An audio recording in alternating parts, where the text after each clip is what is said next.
sans qu'il y ait besoin de la relativiser par quoi que ce soit. Monsieur Vuittet, j'ai une question à vous poser. Là, il y a eu un incendie à la Rotonde. Vous êtes contre qu'on mène une enquête pour savoir quelle est l'origine de l'incendie ? Non, je ne dis pas ça. Alors, quand il y a un incendie social, pourquoi vous êtes contre le fait qu'on essaie de l'expliquer ? Excusez-moi, c'est justement cela qui crée l'ambiguïté.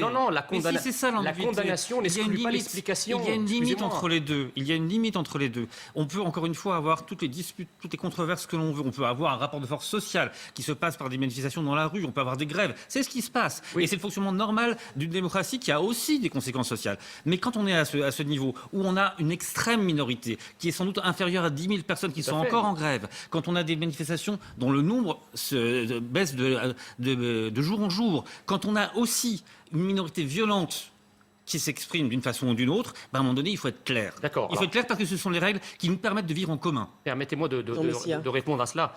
C'est ça le problème du macronisme, c'est qu'en réalité, vous ne voulez pas voir la réalité. C'est-à-dire que si la réalité vous choque, vous vous enfermez dans vos œillères, vous vous enfermez dans votre tour d'ivoire et vous refusez de chercher à expliquer la réalité, quand bien même elle serait violente. C'est ça le problème. Et aujourd'hui, Emmanuel Macron est un président qui est enfermé à l'Élysée. Il ne peut plus sortir. C'est ça le problème. Il est loin le temps où Mitterrand pouvait aller sur les quais de Seine acheter ses bouquins quasiment sans aucun garde du corps. C'était même le cas de François Hollande. Aujourd'hui, Emmanuel Macron est enfermé chez lui. Il ne peut pas sortir dehors. C'était avant les réseaux sociaux. On rappelle qu'il y a eu un message sur Twitter qui a été lancé de quelqu'un qui était à l'intérieur de la salle. Mais c'est pas la question quand on est populaire. Excusez-moi, madame, mais Salvini, quand il était en pouvoir en Italie, il y avait les réseaux sociaux. Quand il descendait dans la rue, il était acclamé par des dizaines de milliers de personnes. La popularité peut être amplifiée par les réseaux sociaux lorsqu'elle existe. Là, en l'occurrence, c'est pas la popularité qui est amplifiée, c'est au contraire une détestation qui va au-delà de la politique d'Emmanuel Macron. C'est une détestation de sa propre personne. Je suis très choqué par ce que vous dites. Vous savez, pour une raison très simple, c'est que vous prenez des événements par ailleurs criminels, par ailleurs choquants,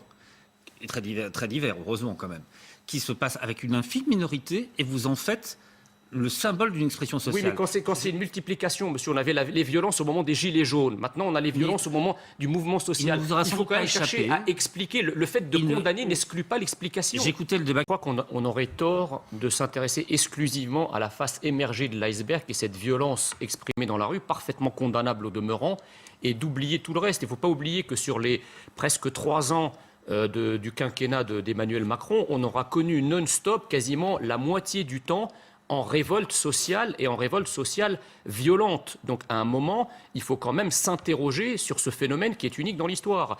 La réforme de la retraite par points, c'est une réforme qui est... ça a été présenté en tout cas comme une réforme qui est rationnelle sur le plan budgétaire, nécessaire, etc. Mais elle est ressentie comme une réforme par points POI-INGS. C'est-à-dire que les Français la sentent comme des coups dans leur figure. Et c'est pour ça qu'ils s'expriment. La deuxième chose que je voulais dire, c'est par rapport aux propos de M. Mazerolle, qui met sur le même plan Ségolène Royal et Marine Le Pen. Excusez-moi, mais Ségolène Royal, elle ne représente rien, même pas l'ombre d'elle-même. Et Marine Le Pen, c'est la présidente du premier parti d'opposition de France. C'est le parti qui est arrivé tête aux élections européennes. Et elle a été finaliste de la dernière élection présidentielle. Aujourd'hui, Ségolène Royal ne représente rien. Et si le Rassemblement national et si Marine Le Pen aujourd'hui sont des recours, vous ne pouvez pas mettre ça dans le même sac de tous les partis parce que nous sommes un parti qui n'a jamais été aux commandes. Et donc, nous ne sommes pas, comment dirais-je, comptables de ce capharnaüm économique, politique et social dans lequel la France est aujourd'hui. C'est pour ça que nous apparaissons comme un espoir. Justement parce que nous avons le discours que les Français attendent. Nous représentons l'espoir que les Français attendent. C'est ça la réalité. Les Français en ont marre de ce système qui gouverne la France depuis 40 ans et dont Emmanuel Macron n'est que l'exacerbation. Mais justement, le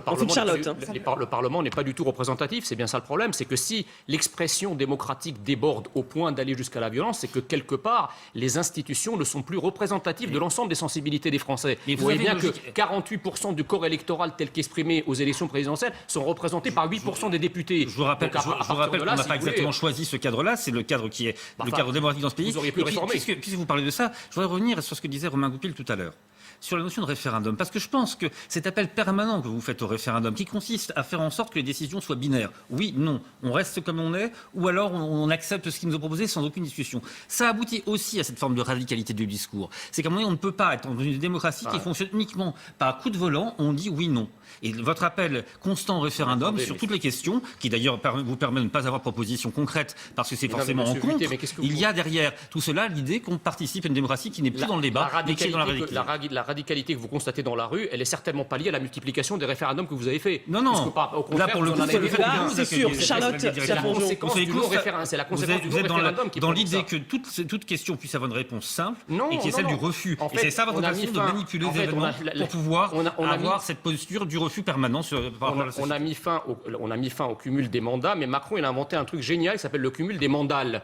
C'est-à-dire qu'il n'arrête pas d'administrer une violence sociale et économique. Faites-vous plaisir avec des bonnes formules, mais très sincèrement, c'est pas à la hauteur de ce qu'on vit aujourd'hui. Non, justement, parce que c'est perçu comme ça. Il y a une violence économique et sociale de la part du gouvernement qui est perçue comme ça. Je suis parfaitement d'accord avec vous. La violence, et je le dis très clairement, la violence ne saurait être un mode d'action de droit commun ni de droit d'exception dans une démocratie moderne. Je suis parfaitement d'accord avec vous. Je note simplement que lorsque les permanences du Rassemblement national sont attaquées par dizaines tous les mois, lorsque nos élus font l'objet également de violence, je vois aucun plateau, ni aucun commentateur, ni aucun opposant politique venir s'émouvoir la larme à l'œil de la violence qui est en cours. En général, ça passe très bien, et d'ailleurs, ça passe sous silence, alors même que cette violence, elle émane exactement des mêmes groupes et des mêmes mouvances politiques que celles qui, aujourd'hui, expriment leur violence à votre endroit. Donc j'aimerais bien que les condamnations...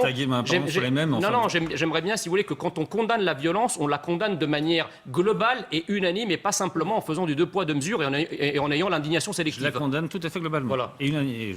En tout cas, moi, je suis sincère là-dessus.